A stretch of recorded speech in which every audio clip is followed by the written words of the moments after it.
আসসালামু আলাইকুম ওয়া রাহমাতুল্লাহি ওয়া বারাকাতুহু।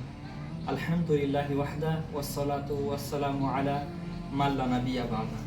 সমস্ত প্রশংসা একমাত্র আল্লাহ সুবহানাহু ওয়া তাআলার জন্য এবং শান্তি বর্ষিত হতে থাকুক বিশ্বনবী মুহাম্মদুর রাসূলুল্লাহ সাল্লাল্লাহু আলাইহি ওয়াসাল্লামের উপরে। কিছু ভাই জিজ্ঞেস করেন যে পবিত্র রমজান মাসে আমরা হিজরি সালের গণনা অনুযায়ী আমরা জাকাত বের করেছি, এই জাকাত কাদের মধ্যে বন্টন করব, কাদেরকে এই জাকাত দিব এবং কারা এই জাকাত পাওয়ার বেশি হকদার, এ বিষয়ে অনেকে জানতে চান। আমরা প্রথমে বলবো জাকাত যাদেরকে দিবেন তারা হচ্ছে আল ফুকারা, গরিব অথবা ফকির, এদেরকে আপনি জাকাতের টাকাটা দিবেন। জাকাতের অর্থটা গরিবদেরকে দিবেন।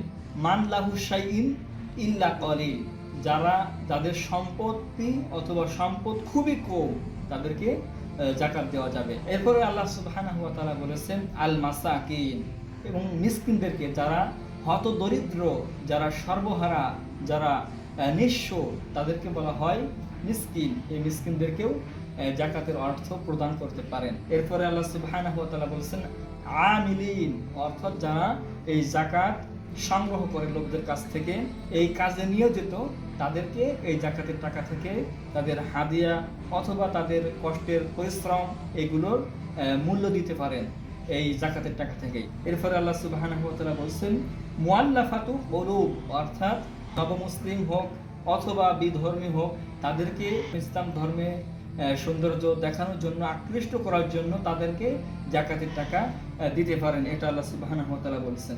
আর রিকাব, যারা হচ্ছে কৃতদাস, তাদেরকে মুক্তির জন্য যতটুকু টাকার প্রয়োজন ততটুকু টাকা আপনি জাকাতের অর্থ থেকে দিয়ে দিতে পারবেন। আল্লাহ তাআলা বলছেন আল গারিমিন, অর্থাৎ যারা হচ্ছে দারিদ্র এবং দিনাগ্রস্ত, ঋণগ্রস্ত, তাদেরকে ঋণ দেখতেছেন, তারা ঋণ শুধবার মতো অর্থ তাদের নেই, অথবা ঋণে জর্জরিত, শোধ করার মতো কোনো প্রকার তাদের কাছে পথ খোলা নেই, সেক্ষেত্রে ঋণ শুধরাবার জন্য তাদেরকে অতটুকু টাকা আপনি জাকাতের ফান্ড থেকে অথবা জাকাত থেকে দিতে পারেন।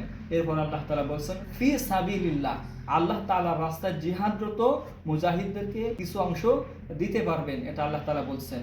এখান থেকে কিছু উলামা ইকরাম বলছেন, এখানে যদি কেউ আল্লাহ তাআলার রাস্তা, মাদ্রাসা অথবা এতিমখানা দান করে, সেক্ষেত্রেও কোনো সমস্যা হবে না।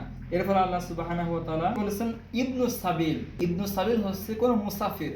মনে করেন আপনি আপনার জেলা থেকে অন্য একটি বিভাগে অথবা অন্য একটি জেলায় গিয়েছেন, ওই সময় আপনি আপনার পকেটে দেখলেন যে আর টাকা নেই, বাড়ি ফেরার মতো কোনো সামর্থ্য আপনার কাছে নেই, সেক্ষেত্রে আপনি জাকাতের টাকা নিয়ে বাসাতে ফিরতে পারেন। তাহলে আমরা এখান থেকে 8টি বিষয় সংক্ষিপ্ত আকারে জানতে পারছি। আল্লাহ তাআলা আমাদেরকে যেন এর উপরে আমল করার তৌফিক দান করেন।